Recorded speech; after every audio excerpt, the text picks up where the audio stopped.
اعوذ باللہ من الشیطان الرجیم بسم اللہ الرحمن الرحیم۔ السلام علیکم ناظرین، میں ہوں آپ کا میزبان Mirza Nadeem Baig, programme views on news with Mirza Nadeem Baig میں۔ ناظرین محترم، آج 13 فروری ہفتے کا روز ہے۔ ہفتے کے روز کے خبرنامے کے ساتھ آپ کی خدمت میں حاضر ہوں۔ جیسا کہ آپ جانتے ہیں کہ ہمارے خبرنامے میں اسپین، یورپ اور دوسرے ملکوں کی خبریں بھی شامل ہوتی ہیں، تو آج کی سب سے پہلی خبر کا تعلق اسپین کے صوبہ کاتالونیہ سے ہے۔ اسپین کے صوبہ کاتالونیہ میں کل 14 فروری کو ریجنل الیکشن ہو رہے ہیں، جن میں پارلیمنٹ کی 135 نشستوں کے لیے الیکشن ہوگا۔ الیکشن میں کوئی پارٹی بھی واضح اکثریت لیتی نظر نہیں آ رہی۔ سب سے زیادہ ووٹ آزادی پسند جماعتیں اسکیرا ریپبلیکانا جن پر کاتالونیہ اور کپ مشترکہ طور پر سمیٹیں گی۔ وفاقی جماعتیں سوشلسٹ پارٹی کا زیادہ ووٹ لینے میں نمبر 1 ہے، جبکہ پارتیدو پاپولر ان کمو پودیم اور سیوتادان کو ماضی کے مقابلے میں کم سیٹیں ملنے کے امکانات ہیں۔ جو پاکستانی، بھارتی، بنگلہ دیشی اور دیگر ممالک کے باشندے ہسپانوی شہریت کے حامل ہیں، وہ کل ووٹ ڈال سکیں گے۔ پاکستانی کمیونٹی کے واحد نمائندہ علی رشید بٹ ہیں، جو سیوتادان پارٹی کی لسٹ میں شامل ہیں۔ انٹرپول کو مطلوب ایک پاکستانی کو اسپین کے شہر وتوریا کے علاقے گاستیز میں پولیس نے گرفتار کر لیا، جو انٹرپول کو ایک شخص کے قتل میں مطلوب تھا۔ اس پاکستانی شخص کے بارے میں گرفتاری اور انٹرپول کو حوالگی کا حکم تھا۔ ملزم 3 سال سے وتوریا میں مقیم تھا اور وہ ارائیگو سوسیال کے ذریعے لیگل ہونے کی کوششوں میں تھا، جس کے تحت اس کو ورک پرمٹ اور ریزیڈنٹ کارڈ ملنا تھا۔ ملزم کی گرفتاری کے بارے میں پاکستانی ایمبیسی کو مطلع کر دیا گیا ہے۔ گرفتاری کے بعد ملزم کو میڈرڈ جیل میں منتقل کر دیا گیا ہے، جہاں سے اسے پاکستانی حکام کے حوالے کرنے کے لیے اس کے ملک میں بھیج دیا جائے گا۔ کرونا وائرس کے پھیلاؤ کے پیش نظر اسپین کے صوبہ والنسیا کی مقامی حکومت نے کرونا وائرس کی پابندیوں کو 1 مارچ تک بڑھا دیا ہے۔ اس بات کا اعلان جنرلیتات والنسیا کے صدر شیمو پوج نے کیا۔ پہلے پابندیوں کی مدت کا اختتام 15 فروری کو ہونا تھا۔ بارسلونا سٹی کونسل گرافتی آرٹ یعنی دیواروں پر نقش و نگار اور وال چاکنگ کی صفائی کے لیے ہر سال 4.6 ملین یورو خرچ کرتی ہے۔ بارسلونا سٹی کونسل نے حال ہی میں بارسلونا کی گلیوں اور عمارتوں پر گرافتی آرٹ کو ہٹانے کے لیے 3 سالہ معاہدہ کیا ہے۔ بارسلونا سٹی کونسل نے شہر کی دیواروں کی صفائی ستھرائی کے لیے 52 ملازمین بھی رکھے ہوئے ہیں۔ گزشتہ سال نومبر میں پولیس موسس دے اسکواڈرا اور نیشنل پولیس نے ٹرینوں پر نقش و نگار بنانے والے 99 گرافتی آرٹسٹوں کو گرفتار کیا تھا۔ ان میں سے 48 کو کاتالونیہ میں گرفتار کیا گیا۔ سال 2021 کا آغاز قتل و غارت کے اعتبار سے کاتالونیہ میں اچھا نہیں ہوا۔ 25 جنوری سے آخری ویکنڈ تک 5 افراد کو قتل کیا گیا اور سب لوگوں کو چاقو کے وار کر کے ہلاک کیا گیا۔ ہلاک شدگان میں 2 مرد، 2 خواتین اور ایک نابالغ لڑکا شامل ہے۔ 3 مبینہ مجرموں کو گرفتار کیا گیا ہے، جن میں 2 مرد اور ایک عورت شامل ہے۔ کارلوس سوریا اسپین کے شہر میڈرڈ میں واقع اپنے گھر سے کوہ پیمائی کی مشق کے لیے نکلتے ہیں تو ان کے ذہن میں کوہ ہمالیہ کی یاد تازہ ہو جاتی تھی۔ مسکراتے ہوئے وہ کہتے ہیں کہ سانس لینا مشکل ہوتا ہے تو مجھے پہاڑ کی بلندیوں کی یاد آتی ہے۔ 81 سالہ کارلوس سوریا کو امید ہے کہ اس سال موسم بہار میں ہمالیہ کی شفاف ہواؤں کا انہیں ایک مرتبہ پھر تجربہ ہونے والا ہے، جب وہ نیپال میں دھول گیری کی چوٹی کو سر کرنے کا ارادہ رکھتے ہیں۔ اس کے بعد موسم خزاں میں وہ تبت میں شیشپین گما کو سر کرنے کا ارادہ رکھتے ہیں۔ اگر وہ ان دونوں مہمات میں کامیاب ہو جاتے ہیں تو وہ دنیا کی 8000 میٹر یعنی 26,247 فٹ سے اونچی 14 چوٹیوں کو سر کرنے والے معمر ترین شخص بن جائیں گے۔ کارلوس میڈرڈ سے شمال مغرب میں واقع شہر آویلا میں پیدا ہوئے اور گھروں کی تزئین و آرائش کے پیشے سے وابستہ رہے، لیکن ساری زندگی کوہ پیمائی بھی کرتے رہے۔ ان کے بقول بہت سے لوگوں کا 70 برس کی عمر میں پہنچ کر یہ خیال ہوتا ہے کہ وہ بوڑھے ہو گئے ہیں اور ان کا کام اب ختم ہو گیا ہے، لیکن کچھ لوگ یہ سوچتے ہیں کہ اگر وہ 70 کے ہو گئے ہیں تو کیا ہوا، وہ بہت زبردست عمر ہے۔ ڈنمارک میں حکام نے 11 فروری کو بتایا کہ الگ الگ کارروائیوں میں 13 افراد کو حراست میں لیا گیا ہے، جن میں سے 7 پر دہشت گردانہ کارروائیوں کی کوشش کا الزام عائد کیا گیا ہے۔ اس کیس کے سلسلے میں جرمنی میں بھی ایک مشتبہ شخص کو گرفتار کیا گیا ہے۔ ڈنمارک کی انٹیلیجنس کا کہنا ہے کہ 6 اور 8 فروری کے دوران پولیس کے متعدد آپریشنز کے بعد حراست میں لیے گئے افراد میں سے 7 کو اسکاٹلینڈ انٹیلیجنس سروس PET نے مزید تفتیش کے لیے اپنی تحویل میں لے لیا ہے۔ دوسری طرف جرمنی میں حکام نے بتایا کہ جن افراد کو گرفتار کیا گیا ہے ان میں سے 33، 36 اور 40 سالہ 3 شامی بھائی بھی شامل ہیں۔ ان میں سے 2 کو ڈنمارک میں گرفتار کیا گیا، جبکہ ایک بھائی کو جرمن شہر فرینکفرٹ کے پاس سے حراست میں لیا گیا ہے۔ جو بائیڈن انتظامیہ نے جمعہ کے روز اعلان کیا ہے کہ میکسیکو میں موجود ایسے افراد جن کی سیاسی پناہ کی درخواستیں عدالت میں زیر سماعت ہیں، انہیں امریکہ داخلے کی اجازت دے دی جائے گی۔ بتایا گیا ہے کہ اس طرح 19 فروری کو قریباً 25,000 افراد امریکہ پہنچیں گے۔ بائیڈن حکومت کے منصوبے کے مطابق اس مقصد کے لیے ابتدا میں میکسیکو کے ساتھ 3 سرحدی کراسنگ کھولی جائیں گی، جن میں سے 2 سے ہر روز قریب 300 افراد کو امریکہ میں داخل ہونے دیا جائے گا، جبکہ تیسری کراسنگ سے کچھ کم افراد امریکہ پہنچ پائیں گے۔ یوں تو بھارتی معاشرے میں گھریلو تشدد یا عورتوں کے ساتھ مار پیٹ ہونے کا معاملہ ہمیشہ سے ہی ایک سنگین مسئلہ رہا ہے، تاہم یہ صورتحال کووڈ-19 کی عالمی وبا کی وجہ سے لگائے گئے لاک ڈاؤن میں مزید سنگین شکل اختیار کر گئی تھی، اور اس عرصے میں گھریلو تشدد کے واقعات میں اضافے کی شرح نے پچھلے 10 سال کا ریکارڈ توڑ دیا۔ مارچ تا ستمبر 2020 کے درمیان نیشنل کمیشن فار وومین میں گھریلو تشدد کی 13,000 شکایات درج ہوئیں۔ اعداد و شمار کے مطابق جب 25 مارچ سے 31 مئی 2020 تک سخت لاک ڈاؤن نافذ تھا، اس دوران 1,477 متاثرہ خواتین نے شکایات درج کروائیں۔ صوبے کے اعتبار سے خواتین پر تشدد کے سب سے زیادہ واقعات ریاست اتراکھنڈ میں پیش آئے، حالانکہ وہاں کی آبادی دیگر صوبوں کی نسبت کم آبادی ہے۔ جب بات ہو 100% حلال کھانوں کی تو ایک ہی نام، عادل تندوری ریسٹورنٹ۔ بارسلونا میں مہمان نوازی کا پہلا نام عادل تندوری ریسٹورنٹ، بر صغیر کے روایتی حلال کھانوں کا مرکز۔ گرل تندوری روسٹ، چکن اور مٹن ٹکا، سبزیاں اور تڑکے والی دالیں، رس ملائی اور فالودہ۔ قاری عبد الرحمن کی فخریہ پیشکش، غریب و امیر کے لیے۔ بارسلونا کے قلب میں واقع عادل تندوری ریسٹورنٹ کا یہ استے نمبر 9 نزد دراسانہ ہاسپٹل، بارسلونا۔ ڈنمارک میں اکثر لوگوں کی نظریں سپریم کورٹ پر جمی ہوئی ہیں، جہاں اگلے ہفتے مقدمے کی سماعت ہونے والی ہے۔ ملک کی اعلیٰ ترین عدالت کا فیصلہ یہ تعین کرے گا کہ کسی کو کھانس کر ڈرانا قابل سزا جرم ہے یا ہنسی مذاق کی بات ہے۔ ڈنمارک میں اگلے ہفتے سپریم کورٹ کھانسنے سے متعلق ایک اہم مقدمے سے متعلق اپیل پر سماعت کرنے جا رہی ہے۔ یہ اپیل ایک نوجوان کی جانب سے دائر کی گئی ہے جسے ہائی کورٹ نے سزا سنائی ہے۔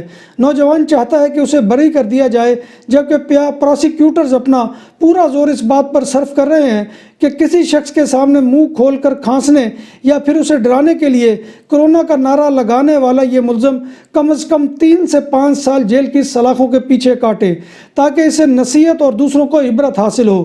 نوجوان کی شناخت ظاہر نہیں کی گئی ہے۔ یہ واقعہ پچھلے سال جون کا ہے، جب ڈنمارک میں شدت سے کورونا وائرس پھیلا ہوا تھا اور ملک کے زیادہ تر علاقے لاک ڈاؤن میں تھے۔ پولیس نے معمول کی ٹریفک چیکنگ کے دوران ایک گاڑی کو روکا جسے ایک 20 سالہ نوجوان چلا رہا تھا۔ اس دوران نوجوان نے زور سے کھانس کر کہا، "کورونا"۔ پولیس نے اس کا کورونا ٹیسٹ کروایا جو نیگیٹو نکلا، جس پر پولیس نے نوجوان کے خلاف ڈرانے کے لیے شفاقانہ اور غیر ذمہ دارانہ طرز عمل اختیار کرنے کی دفعات لگا کر مقدمہ ایک مقامی عدالت میں پیش کر دیا، تاہم عدالت نے اسے بری کر دیا۔ توقع کی جا رہی ہے کہ ڈنمارک کی سپریم کورٹ کھانسنے کے اس مقدمے پر اپنا فیصلہ 18 فروری کو سنائے گی۔ یورپ کے ملک فرانس میں کی گئی ایک تحقیق کے مطابق ڈاکٹرز کورونا وائرس کی جنوبی افریقی قسم سے متاثر ہونے والے ایک ایسے مریض کے علاج میں کوشاں ہیں جو 4 ماہ پہلے وائرس سے صحت یاب ہوا تھا۔ 58 سالہ شخص پچھلے سال ستمبر میں بخار اور سانس لینے میں دشواری کی شکایات کے ساتھ ڈاکٹروں کے سامنے پیش ہوا، جس میں بعد ازاں کورونا وائرس کی تشخیص کی گئی۔ کورونا وائرس کی یہ علامات کچھ دن برقرار رہی تھی اور دسمبر میں اس کے کورونا ٹیسٹ منفی آئے تھے، تاہم رواں سال جنوری میں مذکورہ شخص میں کورونا وائرس کی جنوبی افریقی قسم کی تشخیص ہوئی ہے۔ مریض کی حالت انتہائی پیچیدہ ہے اور اسے وینٹی لیٹر پر ڈال دیا گیا ہے۔ تحقیقات کے مطابق یہ اپنی نوعیت کا پہلا کیس ہے کہ جس میں کورونا سے وائرس متاثر ہونے والا شخص 4 ماہ بعد کورونا وائرس کی جنوبی افریقی قسم سے متاثر ہوا ہے۔ جرمنی کی 16 ریاستوں کے سربراہوں اور وفاقی حکومت نے اتفاق رائے سے کورونا لاک ڈاؤن 7 مارچ تک بڑھا دیا ہے۔ جرمنی میں موجودہ پابندیاں کل 14 فروری کو ختم ہونے والی تھی۔ حکومت نے سردیوں میں کورونا وبا کی دوسری لہر کے مد نظر نومبر سے بتدریج یہ پابندیاں متعارف کرانا شروع کی تھی۔ پھر کرسمس سے مزید قبل سخت قوانین کا نفاذ کیا گیا جو ابھی تک لاگو ہیں۔ حکام کے مطابق لاک ڈاؤن سے وبا کو کنٹرول کرنے میں مدد ملی ہے اور انفیکشن ریٹ میں کمی آئی ہے، تاہم کورونا وائرس کی نئی اقسام پر خاصی تشویش پائی جاتی ہے۔ یورپی یونین کے ارکان پارلیمان نے بدھ کو معیشت کی بحالی کے لیے 815 ارب ڈالر کے ایک فنڈ کو بھاری اکثریت سے منظور کر لیا تاکہ کرونا وائرس کی عالمی وبا سے متاثرہ رکن ممالک اپنی معیشتوں کو جلد از جلد پٹری پر دوبارہ لا سکیں۔ یورپی پارلیمان کی بھاری اکثریت نے اس پیکیج کو منظور کر لیا ہے۔ پیکیج کا نام the recovery and resilience facility RRF ہے، جس کی حمایت میں 582 ارکان نے ووٹ دیا جبکہ 40 نے اس کی مخالفت کی، جبکہ 69 ارکان نے ووٹنگ میں حصہ نہیں لیا اور واک آؤٹ کیا۔ 18 یورپی ممالک نے اپنی معاشی بحالی کے لیے اس فنڈ کو حاصل کرنے کے لیے اپنی درخواستیں پہلے ہی یورپی کمیشن میں جمع کروا دی ہیں۔ یورپی کمیشن کو برطانیہ کے ساتھ بریگزٹ تجارتی معاہدے کی توثیق کے لیے مزید وقت درکار ہے، لہٰذا معاہدے کا اطلاق اپریل کے آخر تک عارضی طور پر ہوگا۔ اس طرح یورپی یونین کو 24 زبانوں میں اس معاہدے پر قانونی اور لسانی نظر ثانی، جبکہ یورپی پارلیمان اور کونسل میں اس کی جانچ پڑتال کے لیے مزید وقت مل جائے گا۔ اس بارے میں یورپی یونین کی ریاستوں بلکہ برطانیہ کو بھی ڈیڈ لائن میں توسیع پر اتفاق کرنا ہوگا۔ اسرائیلی پولیس نے ایک ایسے مشتبہ چور کو گرفتار کر لیا جس نے چوری کے لیے بڑا منفرد طریقہ استعمال کیا مگر پھر بھی پکڑا گیا۔ ملزم نے چوری سے پہلے متعلقہ گھرانے کے تمام افراد کو کورونا ٹیسٹ کروانے کے لیے ہسپتال بھجوا دیا تھا۔ اس جرم کا ارتکاب وسطی اسرائیل کے ایک چھوٹے سے شہر میں کیا گیا۔ پولیس نے مشتبہ چور کی گرفتاری کی تصدیق کر دی ہے جس کی عمر 36 سال بتائی گئی ہے۔ ملزم نے ایک گھر میں فون کر کے کہا تھا کہ اس خاندان کے افراد کا مبینہ طور پر کرونا وائرس کے ایسے مریض سے رابطہ تھا جس کے بارے میں انہیں علم نہیں تھا اور تب وہ اس وائرس سے متاثرہ تھا، اس لیے محکمہ صحت کے ایک اہلکار کے طور پر اور مروجہ سرکاری ضابطوں کے مطابق میرا یہ فرض ہے کہ آپ کو بتا دوں کہ آپ سب کو فوراً اپنے کرونا ٹیسٹ کروانے چاہیے۔ فون کال کے کچھ ہی دیر بعد جب متعلقہ خاندان اور ان کے افراد قریبی شہر میں اپنا کرونا ٹیسٹ کروانے چلے گئے تو ملزم نے اس خاندان کی رہائش گاہ میں نقب لگائی اور وہاں سے نقد رقم، زیورات اور کئی دیگر قیمتی اشیاء چرانے میں کامیاب ہو گیا۔ ملزم اس لیے پکڑا گیا کہ اسے متعلقہ رہائش گاہ اور اس کے ارد گرد لگے سیکورٹی کیمروں کی فوٹیج کی مدد سے پہچان لیا گیا تھا۔ سعودی حکومت نے کہا ہے کہ مملکت میں ملازمت سے متعلق معاہدے کے نئے نظام سے نہ صرف غیر ملکی بلکہ مقامی ملازمین کو بھی فائدہ پہنچے گا۔ غیر ملکی خبر رساں ادارے کی رپورٹ کے مطابق سعودی عرب میں ملازمت کے معاہدے کا نیا نظام 15 مارچ 2021 سے نافذ ہوگا۔ ملازمت کا نیا نظام سہ نکاتی ہے اور اس کے 4 بڑے اہداف ہیں جن میں کمپنی مالک اور ملازم کے درمیان خوشگوار تعلقات سمیت حقوق کا تحفظ یقینی بنانا ہے۔ اس طرح لیبر مارکیٹ میں لچکدار اور پرکشش ماحول پیدا کرنا بھی نئے نظام کا حصہ ہے۔ سہ نکاتی نظام میں سعودی قانون، محنت نیز بین الاقوامی روایات میں ہم آہنگی پیدا کرنا بھی شامل ہے۔ نیا نظام نجی اداروں پر لاگو ہوگا، یعنی پرائیویٹ کمپنیز پر۔ ڈاکٹرز نے گھر والوں کو واضح طور پر بتا دیا تھا کہ اب میں کبھی نہیں بیٹھ سکوں گی، اسکول نہیں جا سکوں گی اور اپنے کپڑے بھی درست طریقے سے نہیں پہن سکوں گی، مگر میں نے نہ صرف اعلیٰ تعلیم حاصل کی، پسند کی شادی کی، بہت اچھے ادارے میں نوکری کی، بلکہ میں اب ایک مکمل اور بھرپور زندگی گزار رہی ہوں۔ میں نوکری کی بلکہ میں اب ایک مکمل اور بھرپور زندگی گزار رہی ہوں۔ صوبہ پنجاب کے شہر راولپنڈی سے تعلق رکھنے والی 40 سالہ فہمینہ نے بتایا کہ ہر نوجوان لڑکی کی طرح اپنا کیریئر بنانے کے لیے میں نے بھی بہت سے خواب دیکھ رکھے تھے، مگر صرف 14 سال کی عمر میں ایک ٹریفک حادثے میں میری ریڑھ کی ہڈی بری طرح متاثر ہوئی۔ بظاہر مجھے کوئی چوٹ نہیں آئی تھی مگر میں اپنی ٹانگوں کو حرکت دینے سے قاصر تھی۔ معذوری کے ساتھ مجھے اپنے ان سارے خوابوں کو پورا کرنا تھا۔ مجھے اپنی امی کا بیٹا بن کر بھی دکھانا تھا، جس کے لیے میں نے اپنے اندر بہت ساری ہمت پیدا کی اور میں نے کہا کہ میں ان لوگوں کو وہ سب کچھ کر کے دکھاؤں گی جو میرے ایکسیڈنٹ کے بعد باتیں کرتے تھے کہ یہ اب کچھ نہیں کر سکتی، یہ اب گھر کی 4 دیواری میں رہے گی، کچھ اور نہیں کر سکے گی۔ اگرچہ مسائل اپنی جگہ پر موجود رہے مگر فہمینہ آگے بڑھتی گئی اور یہاں تک کہ اکنامکس میں ماسٹرز کرنے کے بعد انہوں نے ورلڈ بینک میں اپنے کیریئر کا آغاز کیا اور یہاں فہمینہ کو اپنی زندگی کے بڑے مسئلے کا حل ملا۔ حادثے سے قبل سائیکل چلانے اور دیواریں ٹاپنے کی شوقین فہمینہ کو اب گاڑی چلانا سیکھنی تھی، جو شوق ہی نہیں ان کی ضرورت بھی تھا، اور انہوں نے اس شوق کو پورا کیا۔ اور ان کا کہنا ہے کہ جب میں نے واٹر وے پر گاڑی چلائی تو گویا میں نے سب سے بڑا دنیا کا جو ہے وہ پہاڑ سر کر لیا۔ اور دوسرا خواب یہ تھا کہ کامیاب ازدواجی زندگی اور فیملی کی تکمیل کا۔ فہمینہ نے اپنی محنت اور لگن سے یکے بعد دیگرے جو چاہا وہ پا لیا۔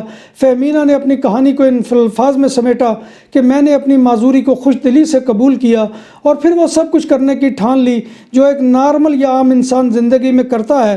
جب ہم اپنی معذوری کو قبول کر لیں گے تو پھر کوئی بھی چیز مشکل یا ناممکن نہیں ہوگی، لیکن شرط یہی ہے کہ آپ اپنے اندر خود کتنی ہمت اور اس کے لیے ارادہ کیا رکھتے ہیں۔ پاکستان کرکٹ ٹیم کے کھلاڑی محمد رضوان تمام فارمیٹس میں سنچری بنانے والے دنیا کے دوسرے وکٹ کیپر بن گئے۔ محمد رضوان کی جنوبی افریقہ کے خلاف ٹیسٹ اور T20 انٹرنیشنل میچز میں سنچری کی اہمیت کا اندازہ اس بات سے لگایا جا سکتا ہے کہ وہ انٹرنیشنل کرکٹ کے تینوں فارمیٹس میں سنچری بنانے والے پاکستان کے پہلے اور نیوزی لینڈ کے وکٹ کیپر میکلم کے بعد دنیا کے دوسرے وکٹ کیپر بن گئے ہیں۔ پاکستان کرکٹ ٹیم میں جب پاور ہنٹرز کی بات ہوتی ہے تو شاہد افریدی، عبدالرزاق اور محمد حفیظ کا نام لیا جاتا ہے، لیکن 7 چھکوں کا قومی ریکارڈ اپنے نام کرنے والے بلے باز کوئی اور نہیں ہے بلکہ وہ بھی وکٹ کیپر محمد رضوان بن گئے ہیں۔ ناظرین محترم، یہ تھا آج کا خبر نامہ جو میں آپ کی خدمت میں لے کر حاضر ہوا تھا۔ امید ہے کہ آپ کو ہمارا یہ سیگمنٹ پسند آئے گا۔ آپ سے گزارش یہی ہے کہ آپ ہمارے چینل BBC اپڈیٹ TV کو سبسکرائب کریں، اس کے پروگرام کو لائک کریں، شیئر کریں، اور کمنٹ باکس میں آ کر کمنٹ کرنا مت بھولیے گا۔ اور جو میں کمنٹ باکس کی بات کرتا ہوں وہ جو ہماری ویڈیو کے نیچے YouTube پر ہوتا ہے، اس کمنٹ باکس میں آ کر کمنٹ کریں تو وہ ہماری عزت افزائی، ہماری حوصلہ افزائی کا بہت بڑا ذریعہ ہوتا ہے۔ تو ناظرین محترم، اللہ تبارک و تعالیٰ سے دعا ہے کہ وہ ہمیں ایمان اور صحت کی سلامتی کے ساتھ زندہ رکھے اور ہمارا خاتمہ ایمان کے اوپر کرے، اور روز محشر حضور نبی اکرم صلی اللہ علیہ وآلہ وسلم کی شفاعت اور زیارت نصیب فرمائے، آمین یا رب العالمین۔ اسی دعا کے ساتھ اپنے میزبان مرزا ندیم بیگ کو اجازت دیں۔ انشاءاللہ کل پھر نئے موضوعات اور نئی خبروں کے ساتھ آپ سے ملاقات ہوگی۔ تب تک اللہ حافظ۔